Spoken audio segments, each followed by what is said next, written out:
नमस्कार।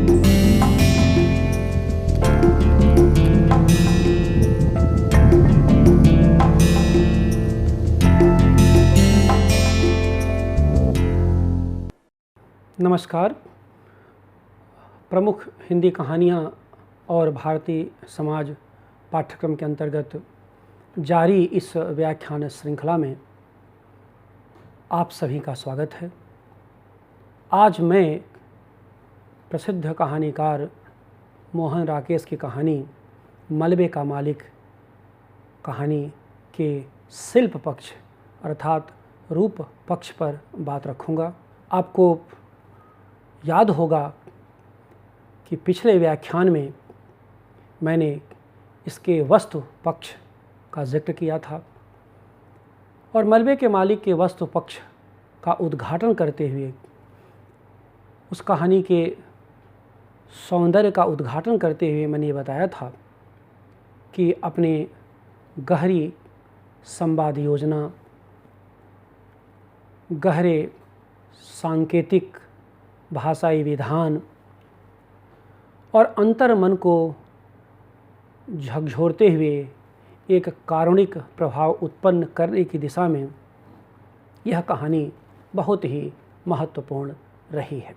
इस कहानी में जिस तरह से क्षरित होती हुई मानव सभ्यता, व्यक्ति और मनुष्य के संबंध और साथ ही आर्थिक लालच और उसी के बीच एक कुत्ते की आवाज़ में उम्मीद की रोशनी उपस्थित करने की कोशिश कहानीकार ने की है, वह निश्चित रूप से हमारे लिए बहुत ही मूल्यवान है।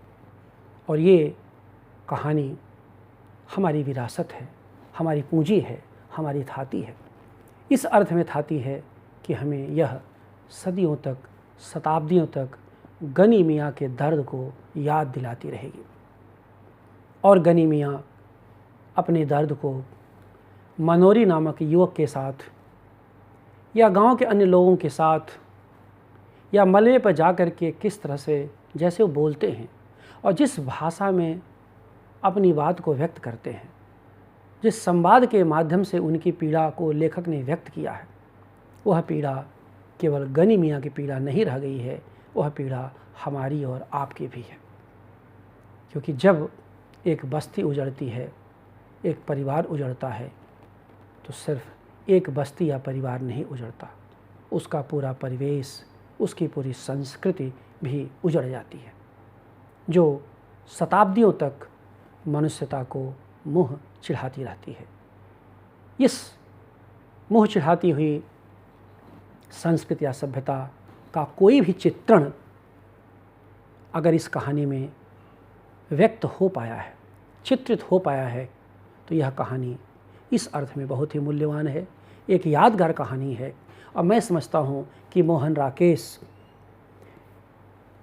अपनी संवाद योजना के दायरे में इस कहानी में एक सफल रचनाकार रहे हैं। वैसे भी आप सब जानते हैं कि वे एक जितने सफल कहानीकार रहे हैं, उतने ही सफल नाटककार भी रहे हैं, जिनके बारे में मैं आपको पिछले व्याख्यान में बता चुका हूँ। अब आइए उनकी इस कहानी की संवाद योजना पर चर्चा कर लेते हैं, उसका क्या स्वरूप है। मैं पहले ही आपको बता चुका हूँ कि यह कहानी का संवाद बहुत ही कारुणिक और मार्मिक है, जो बहुत मार्मिकता के साथ कथा को गति देता है और भाषा को स्वरूप। यूँ इसके संवाद बहुत निर्णयात्मक नहीं हैं, लेकिन उनके छोटे छोटे प्रसंगों के भीतर उस समय व समाज की गहरी कारुणिक धारा को बहते हुए देखा जा सकता है। गनी मियाँ के माध्यम से और उनके संवाद से लेखक ने न केवल उनके पुराने सपनों को रेखांकित किया है, बल्कि यह हर भारतीय के सपनों की खोज की कहानी भी बन जाती है। क्योंकि हर सच्चा नागरिक कभी नहीं चाहेगा कि उसे किसी दिन गनी मियाँ के दुख से गुजरना पड़े। आज के इस सांप्रदायिक वैमनस्य के बीच यह एक विश्वास को उत्पन्न करने वाली कहानी है, जो यह बताती है कि दंगे और उन्माद आदमी और देश को कहीं नहीं ले जाते। वे अंततः एक मलबे ही देते हैं जिसे अगोरता हुआ आदमी रखे पहलवान की तरह पागल हो जाता है, जिसका पूरा जीवन एक कुत्ते को दुर्र दुर्र करते हुए ही बीतता है और जो अंततः भागता भी नहीं। इसके बदले वह कुत्ता तनकर खड़ा हो जाता है। तो ऐसी स्थिति में आप देखेंगे कि संवाद के माध्यम से लेखक ने संपत्ति के लालच में गनी मियाँ के घर और उनके परिवार के हत्यारे रखे पहलवान को एक कुत्ते के बरक्स खड़ा कर दिया है और ये बताया है कि तुम्हारी हैसियत एक कुत्ते से ज़्यादा की नहीं है। तुमने जो इतिहास में अपराध किए हैं, तुम अब एक कुत्ते की मौत मरोगे और शायद उससे बदतर मौत मरोगे। यह कहानी इस संवाद को बताती है, क्योंकि तुम जिसकी हत्या किए हो अब वो नहीं है, जिस मनुष्यता की हत्या की हो अब वो भी नहीं है पूछने वाला, लेकिन यह कुत्ता है जो तुम्हारी साजिश का, तुम्हारे विश्वासघात का, तुम्हारे जहर की याद दिलाता रहेगा और ये बताता रहेगा कि अब तुम्हारी हैसियत इतनी भी नहीं बची है कि कुत्ते को मलबे से तुम भगा सको। वह मलबा भी तुम्हारे हाथ से चला गया है, जिस पर अब तुम नहीं, वह मोहल्ले का कुत्ता है जो काबिज है। तो यह एक तरह की गहरी भाषाई और संवादगत सांकेतिकता लिए कहानी है और इसी नाते ये कहानी बार बार पढ़ी जाती है हिंदी साहित्य में। आप जो श्रोता हैं जो जानते होंगे, आप अगर जो नहीं जानते उन्हें मैं बताना चाहता हूँ कि यह कहानी जैसे शरणदाता कहानी है, वैसे ही मलबे का मालिक अमर कहानी है, जिस पर बड़ी चर्चा हुई है, बड़ी चर्चा होती है, आज भी चर्चा होती है। आज हिंदी साहित्य के हर पाठ्यक्रम में ये पढ़ाई जाती है कहानी, हर कोई इसे पढ़ना चाहता है। क्यों? क्योंकि वो जो सिंबल है, जो एक आदमी, एक गंदे आदमी का विकल्प एक कुत्ता को बना दिया गया है, यानी तुमसे ज़्यादा वफादार ये कुत्ता है। यह जो मैसेज है कि यह कम से कम तुमसे अधिक वफादार है। तुमने तो विश्वासघात किया क्योंकि वो तुम्हारे विश्वास की वजह से ही उस घर से उतर के नीचे आया। वो कह रहा था मैं नहीं आऊँगा, बहुत लोग उसको बुला रहे थे चिराग को, वो नहीं नीचे उतरा कि उसे डर था कि हमको गोली मार दी जाएगी। लेकिन जब तुम आए तो उतरा और उसने कहा, उसकी पत्नी ने पीछे से कहा था कि देखो रखे, ये जा रहा है नीचे चिराग, इसकी रक्षा करना, इसके साथ धोखा मत देना। और तुमने कहा नहीं, कैसी बातें आप लोग करते हैं, ये मेरा बहुत करीबी है। तो जो संवाद होता है वह संवाद बहुत ही कारुणिक है, बहुत ही मार्मिक है। इस रूप में इस कहानी ने इसको दर्ज किया है। अब इस संवाद के कुछ रोचक पहलू हम देख लेते हैं, जिसमें कि बाजार बांसा से गुजरते गनी मियाँ सब कुछ के बदलने के बीच बोलियों के न बदलने की बात करते हैं और इसी दायरे में गली के एक बच्चे को पास बुलाकर उसे कुछ देने की कोशिश करते हैं, क्योंकि वे उस सामाजिक विश्वास व परंपरा में पले बढ़े थे जिसमें यह सब जरूरी था, जहाँ जीवन का मतलब परस्पर की सहभागिता थी और समता का मतलब सहिष्णुता था। वे सोचते हैं और खुद कहते हैं, आप इस संवाद को सुने जो उनका आत्मसंवाद है। सब कुछ बदल गया मगर बोलियां नहीं बदली।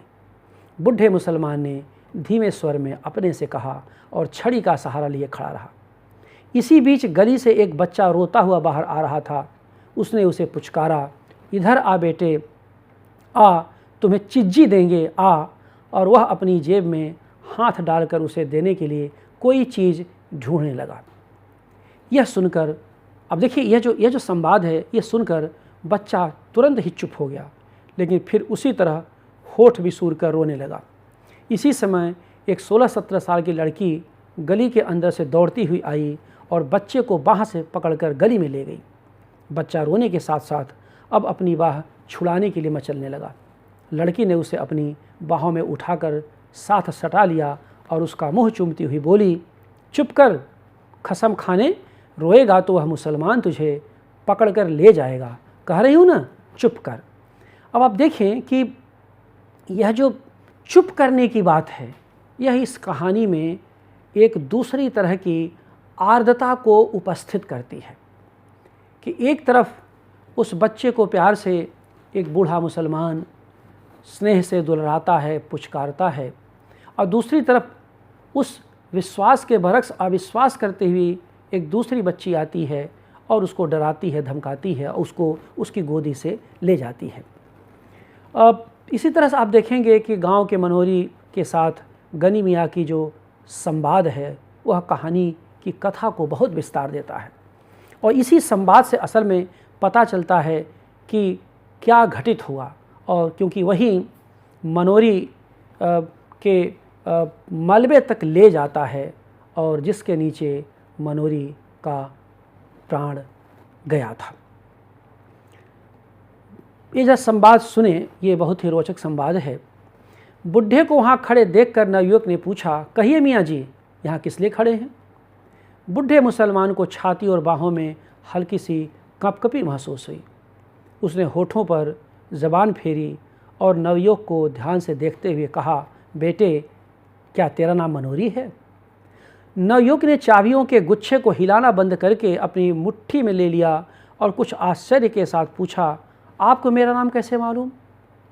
अरे 7.5 साल पहले तो इतना ही तो था, कहकर बुढ़े ने मुस्कुराने की कोशिश की। आप आज पाकिस्तान से आए हैं क्या?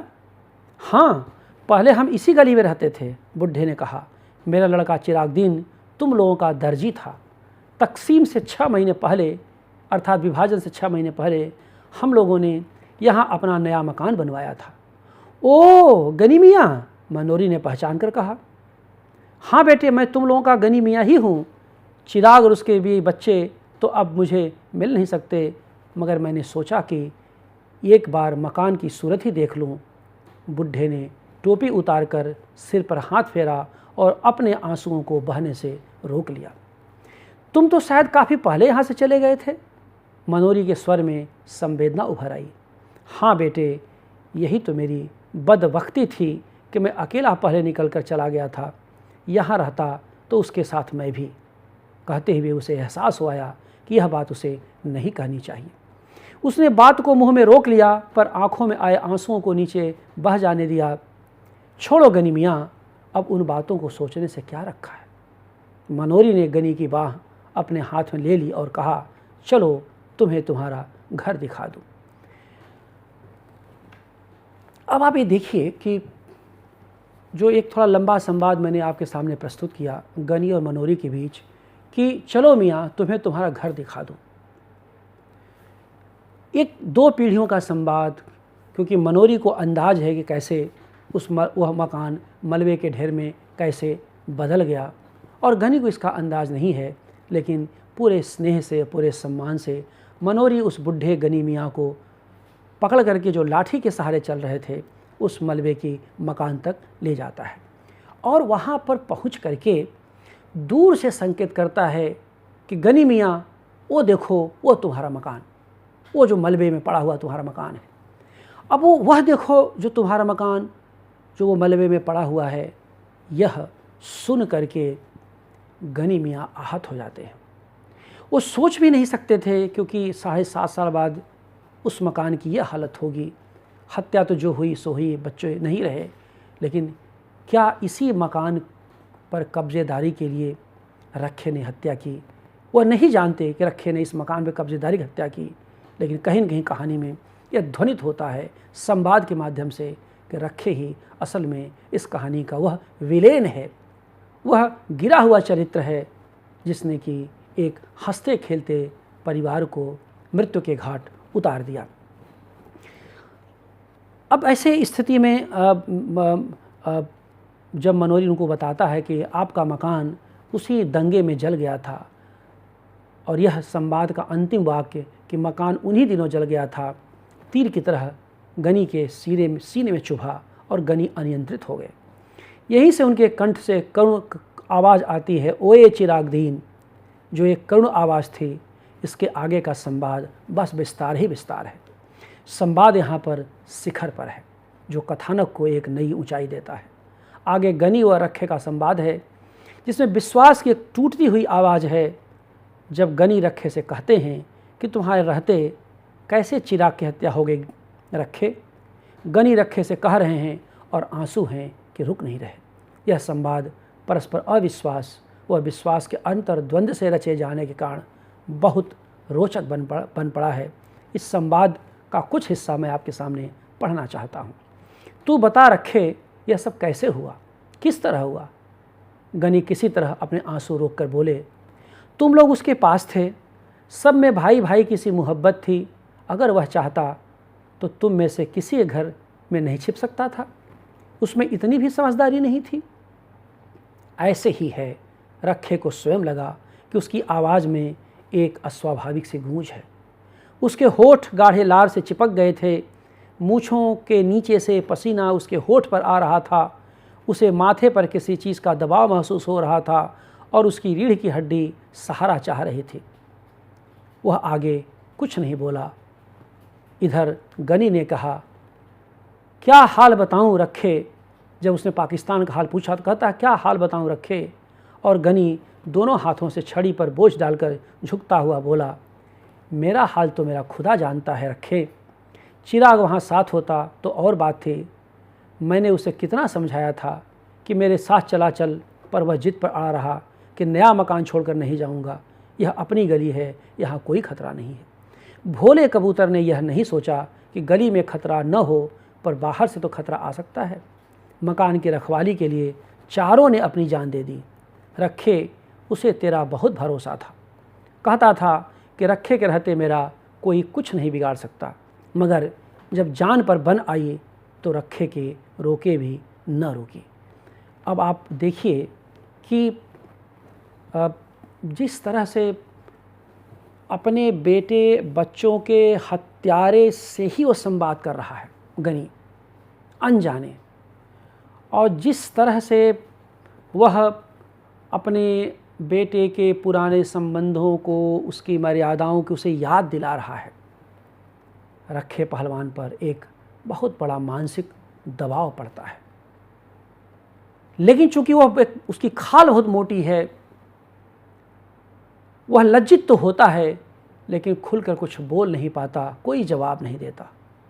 यह संवाद का वह पक्ष है जिसको लेखक ने कुरेद करके व्यक्त करने की कोशिश की है, और जिसे आगे चलकर जिसका जवाब कुत्ता देता है अपनी गुर्राहट के साथ। तो आप देख सकते हैं कि इस कहानी का जो संवाद है वह गनी और मनोरी से होता हुआ, गनी और रखे से होता हुआ अंत में एक मूक संवाद की ओर बढ़ता है, और उसमें पूरी कहानी ही एक मौन संवाद होकर के मुखर हो जाती है। इस कहानी के मौन संवाद की जो मुखरता है वो इतनी ताकतवर है कि पाठक को विचलित ही नहीं करती, पाठक के मनोभावों को उद्वेलित करती है। पाठक पढ़ करके इस कहानी को, सुन करके इस कहानी को, उस मनोजगत को समझने की कोशिश करता है जिसमें एक तरफ वह कहानी है कि जिसमें रखे पहलवान घर की छत से चुपचाप विश्वास की सौगंध दिला करके ज़मीन नीचे बुलाता है और हत्या कर देता है, और दूसरी तरफ उसका जवाब देते हुए उस कुत्ते की गुर्राहट है जो मलबे से अब रखे मियाँ को खदेड़ करके उस मलबे पर ठाठ से बैठने की कोशिश कर रहा है। तो दो जीवन स्थितियाँ हैं और दो मनोभाव हैं, इनके बीच यह कहानी आगे बढ़ती है, और इस संवाद को बहुत रोचकता से, गहरी व्यंग्यात्मकता से, गहरी कारुणिकता से इस संवाद को जो अंजाम देने वाली भाषा है वो भी बहुत शानदार है। और आप लोगों को मैं बताना चाहता हूँ कि मोहन राकेश भाषा के बहुत धनी रचनाकार रहे हैं। उनका नाटक आषाढ़ का एक दिन बहुत मंचित हुआ है, और केवल भाषा की ताकत के बल पर वो आज भी हमारे बीच नए कहानीकार के दौर में, नई कहानी के दौर के रचनाकार के रूप में, जिसमें कमलेश्वर थे, राजेंद्र यादव थे, मार्कंडेय थे, शेखर जोशी हैं, ये सब लोग थे। उनके बीच एक उनकी स्वतंत्र सत्ता है। सारिका का संपादन करते हुए भी उन्होंने बहुत चमत्कारिक रचनाओं को प्रस्तुत करने की कोशिश की है। तो आइए अब कहानी की जरा भाषा देख लेते हैं कि कहानी की भाषा क्या है। अब मैंने पहले ही कहा कि इस कहानी की भाषा बहुत सुंदर तरीके से उस पूरे परिवेश को व्यक्त करती है जो कहीं सांकेतिक है तो कहीं व्याख्यात्मक। कहानी की भाषा में प्रतिरोध का स्वर भी है। कह सकते हैं कि यह भाषा चरित्र के चित्रण से शुरू होकर परिवेश को आकार देती हुई प्रतिरोध तक की यात्रा करती है, जो इस कहानी को महत्वपूर्ण बनाती है। इसकी भाषा में हिंदुस्तानी के प्रयोग होने के कारण यह एक चलती हुई भाषा है जिसकी पृष्ठभूमि में खुद पंजाबी है, और मोहन राकेश की भाषा भी पंजाबी ही थी। जरा भाषा में इस कहानी के संवाद और इसके परिवेश का यह प्रयोग देखें। मनोरी गनी को लेकर गली में दाखिल हुआ तो गली में सिर्फ एक फेरी वाला रह गया था, या रखा पहलवान जो कुएं पर उगे पीपल के नीचे बिखर कर सोया था। हाँ, घरों की खिड़कियों में से और किवाड़ों के पीछे से कई चेहरे गली में झांक रहे थे। मनोरी के साथ गनी को आते देखकर उनमें हल्की चहमे गोइयाँ शुरू हो गईं। इसमें चहमे गोइयाँ शब्द बहुत मार्मिक है। दाढ़ी के सब बाल सफ़ेद हो जाने के बावजूद चिराग दिन के बाप अब्दुल गनी को पहचानने में लोगों को दिक्कत नहीं हुई। इस चहमे गोइयाँ के भीतर जले हुए मकान का यह दृश्य देखें, जिसे व्यक्त करने के लिए कहानीकार ने पूरी भाषा की सामर्थ्य को उड़ेल कर रख दिया है, और बहुत ही काव्यात्मक, बहुत ही सांकेतिक, जो उस पूरे दृश्य को उभारने में यह भाषा समर्थ हुई है। और असल में कहानी की जो भाषा की जो ताकत होती है वही कहानी को दीर्घजीवी बनाती है, क्योंकि उस भाषा में परिवेश भी होता है, चरित्र भी होते हैं और संवाद भी होता है। तो ज़रा ये भाषा देखें जो बहुत ही सांकेतिक है और बहुत ही महत्वपूर्ण है। जले हुए किवाड़ का वह चौखट मलबे में से सिर निकाले 7.5 साल तक खड़ा तो रहा था, पर उसकी लकड़ी बुरी तरह भुरभुरा गई थी।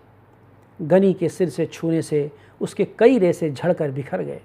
कुछ रेसे गनी की टोपी और बालों पर आ गिरे। उन रेसों के साथ एक केचुआ भी नीचे गिरा जो गनी के पैर से 6-8 इंच दूर नाली के साथ साथ बनी ईंटों की पटरी पर इधर उधर सरसराने लगा।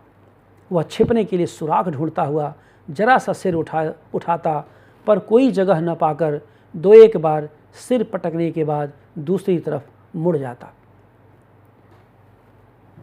अब इसमें इस मलबे के ढेर में कहानीकार ने केंचुए के माध्यम से जिस संवेदनशीलता को रेखांकित करने की कोशिश की है, वह उसकी कल्पना शक्ति का बहुत शानदार नमूना है। यह लेखक की सामर्थ्य रही कि उस मलबे के ढेर के बीच अकुआती जिंदगी के रूप में केचुए के जीवन संदर्भ को, उसके जीवन गति को दर्ज करने की उसने कोशिश की है। अर्थात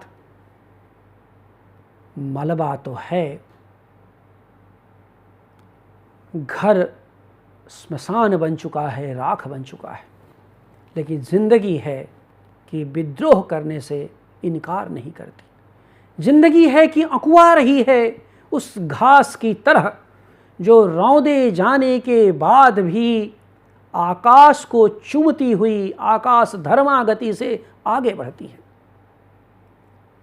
मुझे व्यक्तिगत रूप से इस कहानी में केचुए का प्रयोग रचनाकार की उदात्त काल्पनिक क्षमता की सूचना देता है, और मुझे ये लगता है बार बार कि यह मोहन राकेश जैसा समर्थ कथाकारी कर सकता था कि बड़ी मासूमियत से, बड़ी बारीकी से उस मलबे के भीतर आप देखिए कि कैसे उन्होंने भाषा में इसको गढ़ा है। इस केचुए से जीवन की बेचैनी को बताया है, और अंत में कहानी में जो कुत्ते की गुर्राहट है, बरबराहट है, उससे जीवन के प्रति विश्वास व्यक्त किया है। तो यह जो कहानी का कहानीपन है, और इसे ही कहते हैं साहित्य की भाषा में कहानीपन,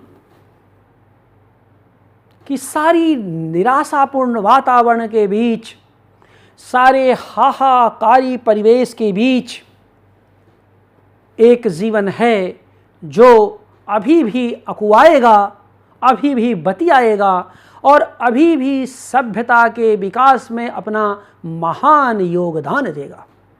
तो इस रूप में आप देखें कि तमाम विपरीत स्थितियों में ये सभ्यता में स्वयं में शिल्प रचना में महान योगदान देती हुई कहानी है, जिसमें जीवन अभी बहुत बचा है, उसका एक विश्वास तो बरकरार है ही।